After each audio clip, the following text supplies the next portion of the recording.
Hello po muli sa inyong lahat dyan, sa ating mga Kalingap partners at syempre sa ating Kalingap viewers.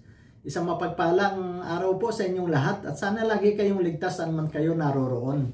Nagbabalik po muli si Kanoli Vlog sa ating YouTube channel at ang lagi ko pong paalala na huwag niyo pong kalimutan i-like and share ang video natin ito.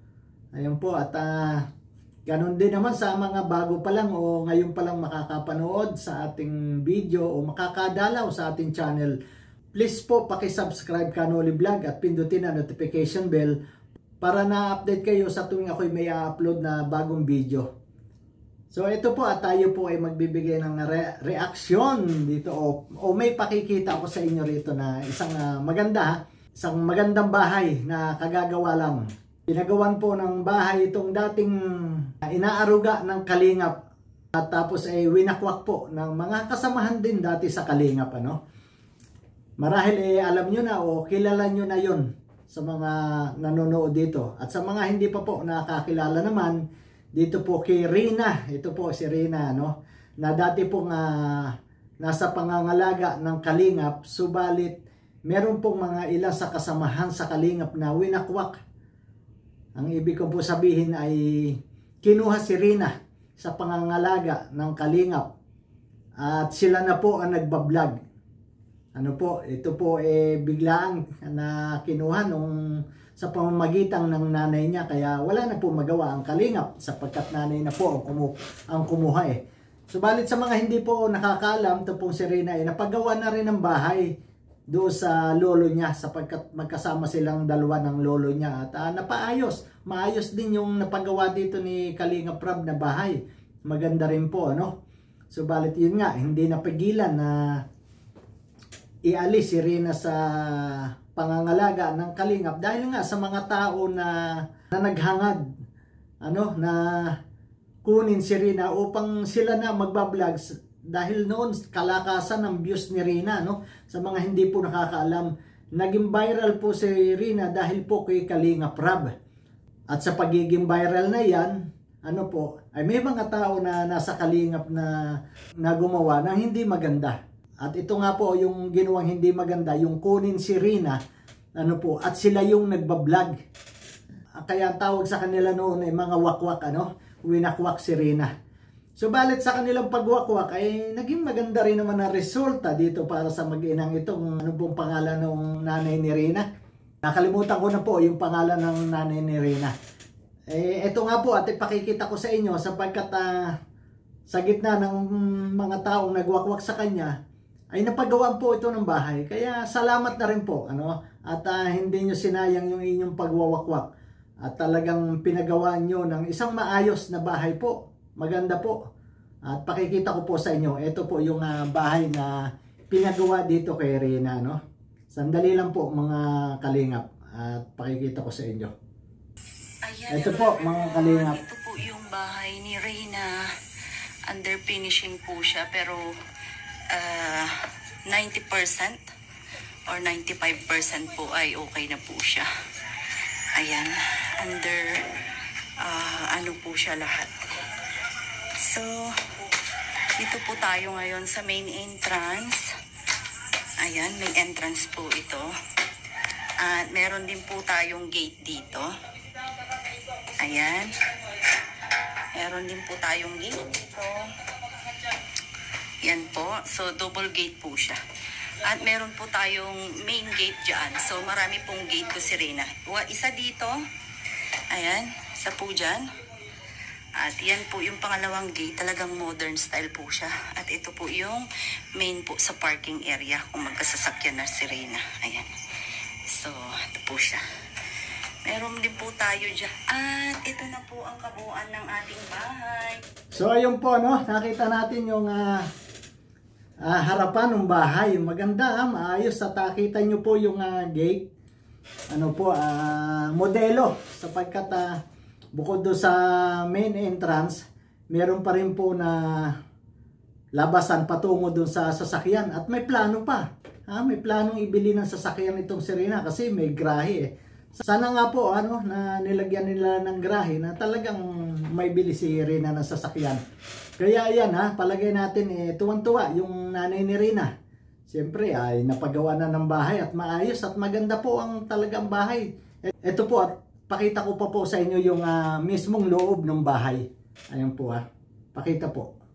Hintay lang po natin si Reyna. Ayan po ang bahay ni Reyna. So, ito po yung kanyang ceiling. And tingnan nyo po ang kinalabasan ng ating pabahay para po dito kay Reyna.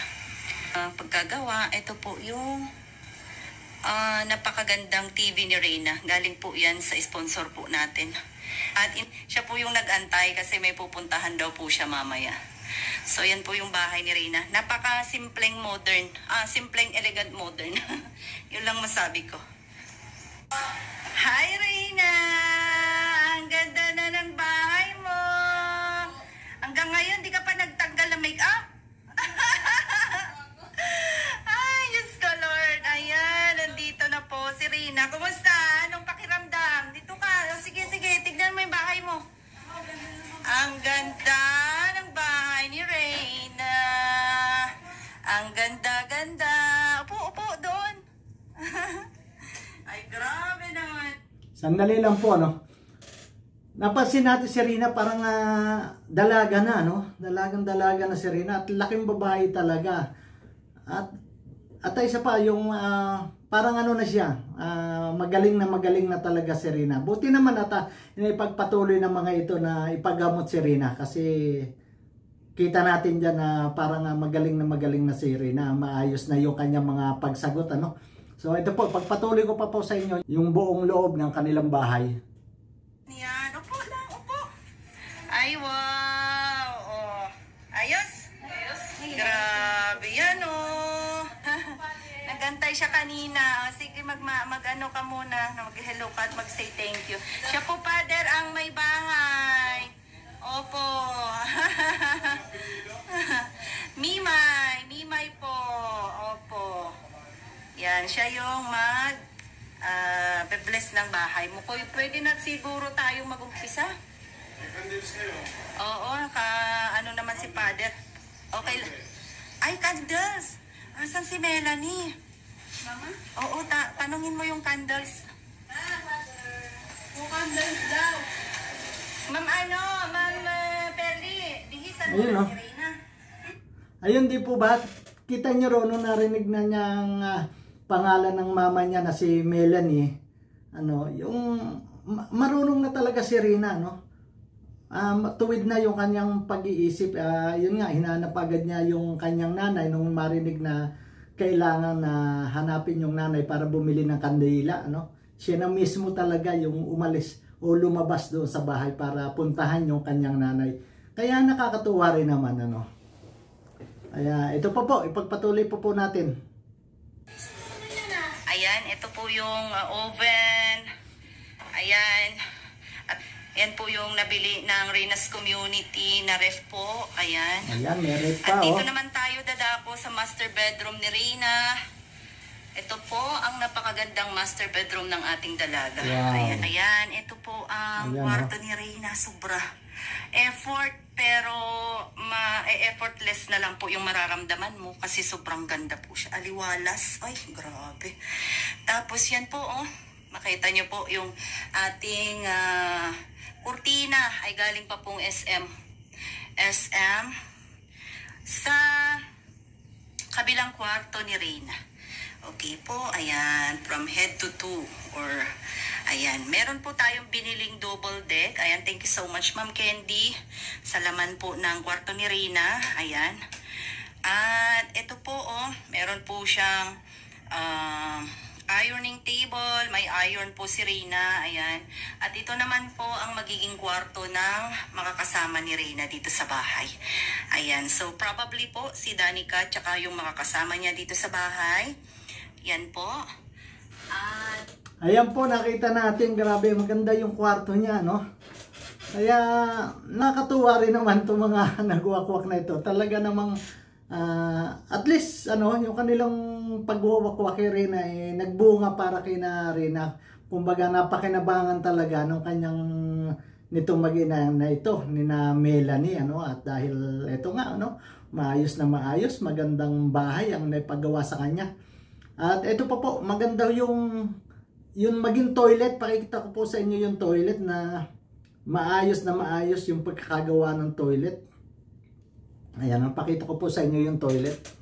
And dito tayo naman sa banyo. Napakaluwang Ayan, po ng banyo. Ayan, from shower. Wow. Ayan, yung kagandahan po dito ay Kahit yung shower po, yan po ang uso ngayon. Kahit dito po, ganyan. No?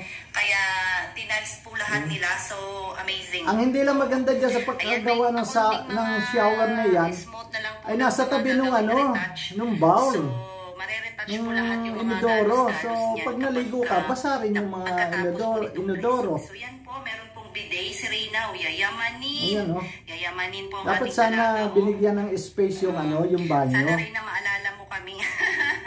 After all, ayan. Kasi laging mababasa dyan yung yung inodoro.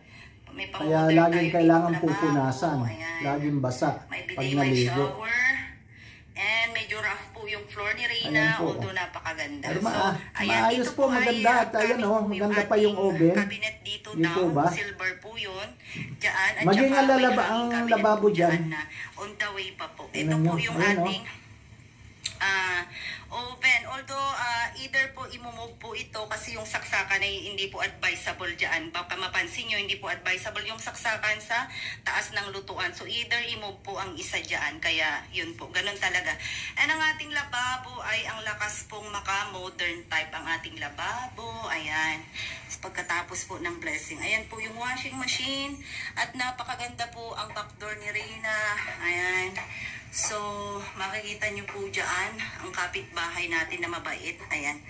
So, maluwang-luwang din po itong backdoor na pwede ka ditong maglagay or magpalamig. Ayan o. So, ayun po, nakita natin lahat ang buong kabuuan ng loob ng bahay. At kumpleto na rin po. May TV, may kama na rin, tapos double deck, at meron pang rep, may oven, may washing machine, kumpleto, marami. At malaki marahil talaga ang nagastos dito, sa pabahay na ito. Lalo na nga kung may bili pa sila ng sasakyan. So ayun po, nakakatuwa rin dito sa Nagwakwak. At least napabahayan itong si Reyna.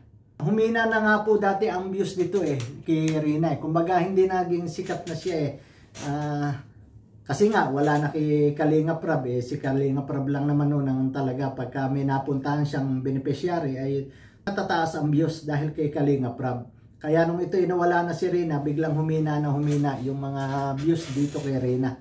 Pero ngayon parang maganda tumataas ata uli ang views dahil nga dito sa bahay na pinagawa dito kay Reyna. So hanggang dito na lang po mga kalingap. Salamat po sa inyo sa walang sawang pagsuporta. At huwag po natin kalilimutan lagi na suportahan po natin. Patuloy po tayong manood ng mga videos ni Kuya Bal Santos Matubang, ni Ate Ed the Vlog, ni Kalingap Prab. At maging si Kalingap Dan na sumusunod sa yapak ni Kuya Bal at ni Kalingap Prab. So hanggang sa muli po at papaalam na po si Kanoli Vlog at God bless po sa inyong lahat.